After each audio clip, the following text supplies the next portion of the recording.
धानवंतरम द्वादशमम त्रयोदशम अमेव च। 12वां अवतार धन्वंतरी का, 13वां अवतार मोहिनी का, और 14वां चतुर्दशम नारसिंहम, 14वां नरसिंह का, 15 वामनकम, 15वां वामन का अवतार एक खोड़स में पश्चन ब्रह्मद्रुहो निर्पान, 16वां अवतार परशुराम के रूप में, 17वां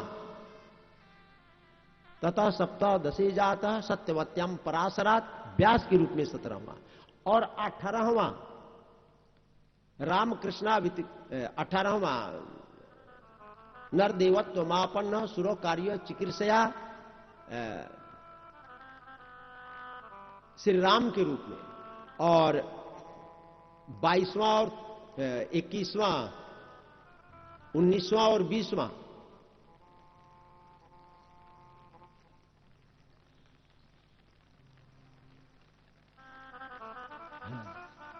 हल्की हल्की जल की बूंदे,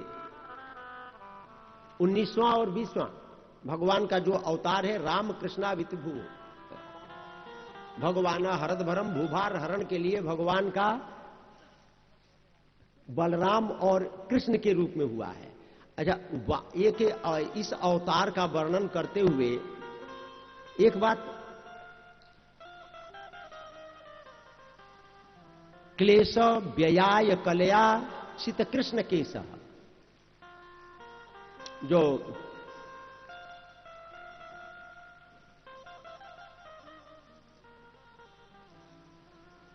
भगवान श्री हरि ने श्वेत और काले केश के द्वारा इस भूतल के ऊपर बलराम और श्री कृष्ण के रूप में अवतार ग्रहण किए हैं भूभार हरण करने के लिए। तो और बुद्धो नामना जनसुतः की कटेशु भविष्यति, भगवान का 21वां अवतार बुद्ध के रूप में हुआ। जनिता विष्णु यशो कल्कि नामना जगतपति, भगवान का 22वां अवतार कल्कि भगवान के रूप में हुआ। यहां पर 22 अवतारों की ही गणना की गई है। 22 अवतार मिलते हैं, 23, 24 हंस है ग्रीव को मिलाकर पूरा करते हैं। तो इस तरह भगवान के 24 अवतारों का वर्णन किया है। और यहां पर 6 श्लोकों में तृतीय अध्याय के 30, 31, 32, 33, 34, 35, 36 ये 7 श्लोकों में भगवान के अवतार का कि कैसे लेते हैं, क्या करते हैं, बड़ा विलक्षण वर्णन किया है। एतत् रूपम भगवतो ह्य रूपस्य चिदात्मनः माया गुणैर्विरचितम महदादिभिरात्मनि। ये जो संसार दिखाई पड़ रहा है, एतत् रूपम भगवत, यह भगवान का ही रूप है, भगवान से पृथक नहीं है। भगवान तो ज्ञान स्वरूप है, अरूप है, निराकार है।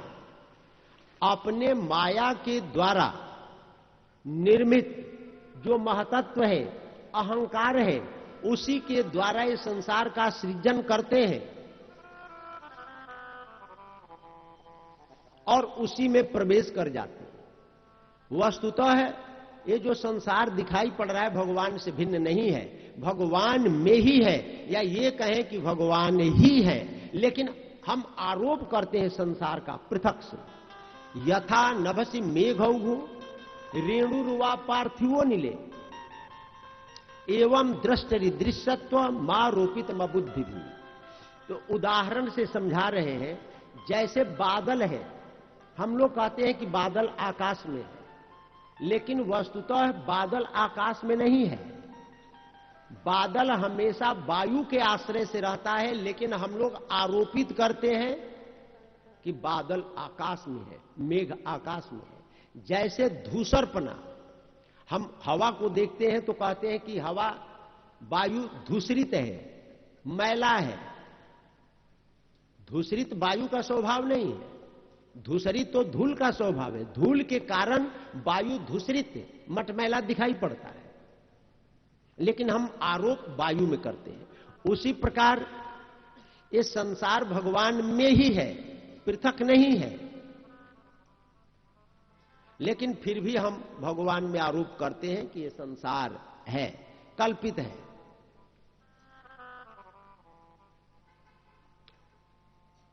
अतः परम तदव्यक्त,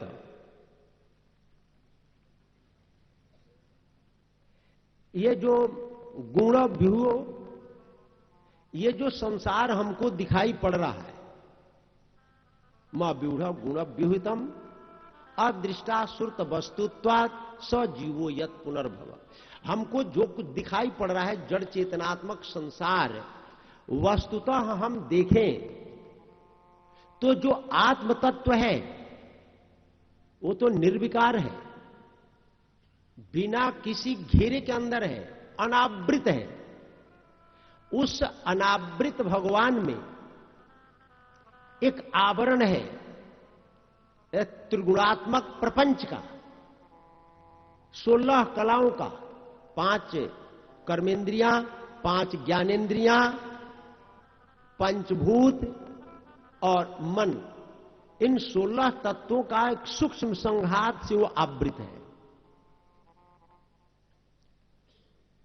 और उसी को जीव कहते हैं, जिसको देखा नहीं जा सकता, अदृष्टाश्रुत वस्तुत्व, उसको देखा नहीं जा सकता, उसको सुना नहीं जा सकता, और उसको सूक्ष्म शरीर कहते हैं। हम लोग जिस स्थूल शरीर की कल्पना कर रहे हैं, देख रहे हैं, एक दूसरा शरीर और है, सूक्ष्म शरीर, और उसी सूक्ष्म शरीर में जो 16 तत्वों का बना हुआ है भगवान का प्रवेश है, और उसी का जन्म होता है, उसी का मरण होता है।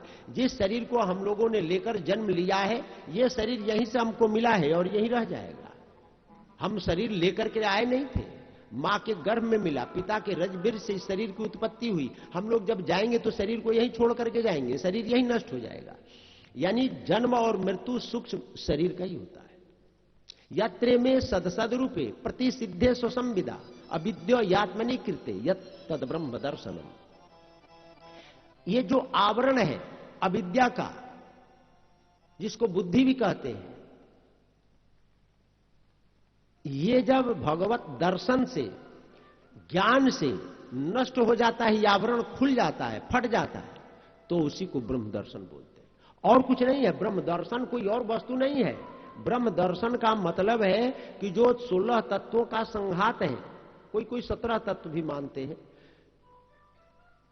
जिसमें 5 भूत सूक्ष्म, 5 ज्ञानेंद्रियां सूक्ष्म, 5 कर्मेंद्रियां सूक्ष्म और मन, इन 16 तत्वों का बना हुआ जो एक आवरण है, पिटारा है, मंजूषा है, ये जब ज्ञान दृष्टि के द्वारा नष्ट हो जाता है तो ब्रह्म अपने स्वरूप में प्रतिष्ठित हो जाता है, और उसी को ब्रह्म दर्शन कहते हैं।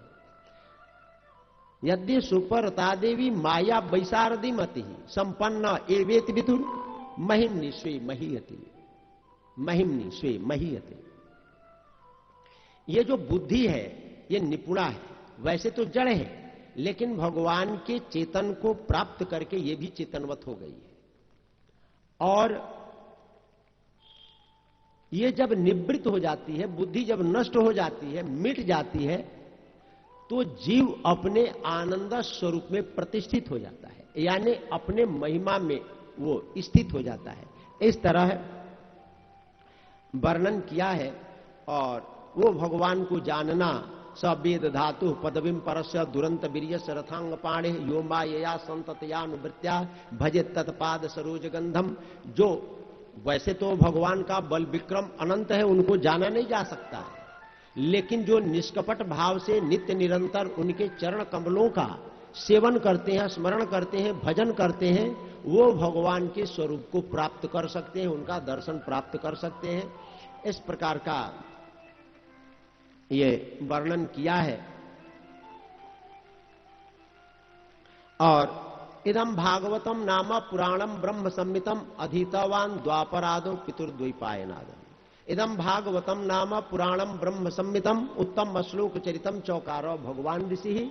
भगवान सुखदेव जी ने इस भागवत कथा का प्रकाशन किया है। इसमें प्रभु के पावन चरित्र का वर्णन है और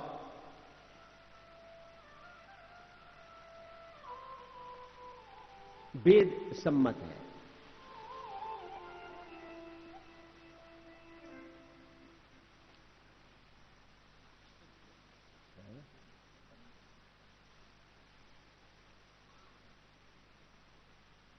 तो और सबसे पहले भागवत की कथा को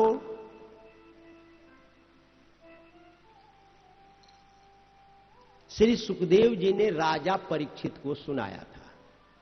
तब प्रश्न किया शौनकादिकों ने कि भगवान,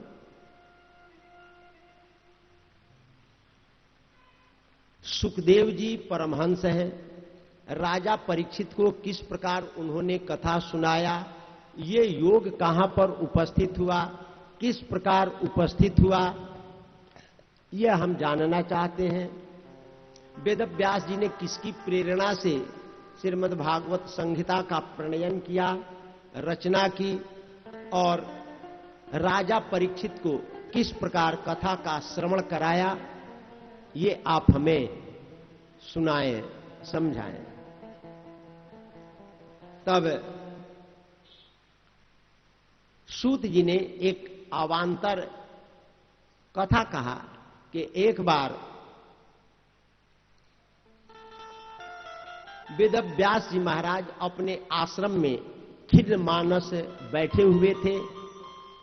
उनके पास में नारद जी आए। नारद जी ने वेदव्यास जी से पूछा, पाराशर्य महाभागा भवतः कच्चिदात्मनः परितुष्यति शारीर आत्मा मानस एवं। व्यास जी महाराज, आप संतुष्ट हैं, आपका अंतःकरण संतुष्ट है, आपके जीवन में खिन्नता की प्रतीति हो रही है, क्या कारण है? कहे गुरुदेव, मानस खिन्न तो है, लेकिन खिन्नता का क्या कारण है ये हम नहीं जान पाए। कहे कि मैं जान रहा हूं, यथा धर्माद यस्यार्था मुनिवर्यानुकीर्तिता न तथा वासुदेवस्य महिमा ह्यनुवर्णितः। जिस प्रकार आपने प्रभु के विविध विधाओं का वर्णन, जिसमें धर्म अर्थ काम आदि का वर्णन किया है, वैसा प्रभु के पावन चरित्र का वर्णन नहीं किया है। और जिसमें प्रभु के पावन चरित्र का वर्णन न किया जाए, वो चाहे कितनी ही श्रेष्ठ रचना क्यों न हो, ब्रह्मधाम में निवास करने वाले महापुरुष उसका सेवन नहीं करते हैं और अपना जीवन वृत्त बतलाए कि मैं पूर्व जन्म में दासी का पुत्र था। अहम पुरातीत भवे भवम मुने दास्यास्तु कस्यास्तन वेदवादिना। मैं दासी का पुत्र था। मेरी मां एक ब्राह्मण के यहां सेवा करती थी। उन ब्राह्मण देव के यहां एक बार कुछ योगी जन, यति जन चातुर्मास सेवन करने के लिए आए और मैं भी उन संतों की सेवा में नियुक्त हुआ। संतों ने हमारे ऊपर अनुग्रह किया और मैं भगवान की भक्ति में लग गया। उच्छिष्ट लेपान अनुमोदितो द्विजहि। और उन संतों के आशीर्वाद से, उनकी आज्ञा से उनका उच्छिष्ट सेवन करने लगा, जिसके कारण हमारी बुद्धि शुद्ध हो गई। संतों ने हमारे ऊपर कृपा किया और एक मंत्र प्रदान किया, नमो भगवते तुभ्यम वासुदेवाय धीमहि प्रद्युम्नाय निरुद्धाय नमः संकर्षणाय च। ये संकर्षण मंत्र प्रदान किया। इसको मैं नित्य निरंतर जपने लगा। तो अब संसार से वैराग्य हुआ और मैं सोचने लगा कि यदि मेरी मां मृत्यु को प्राप्त हो जाती, मां नहीं रहती, तो मैं निर्द्वंद होकर के भगवान की भक्ति करता। समय आने पर संत लोग चले गए। मैं मेरी मां के साथ रहने लगा। एक लौता पुत्र था। मेरी मां मुझको छोड़ना नहीं चाहती थी।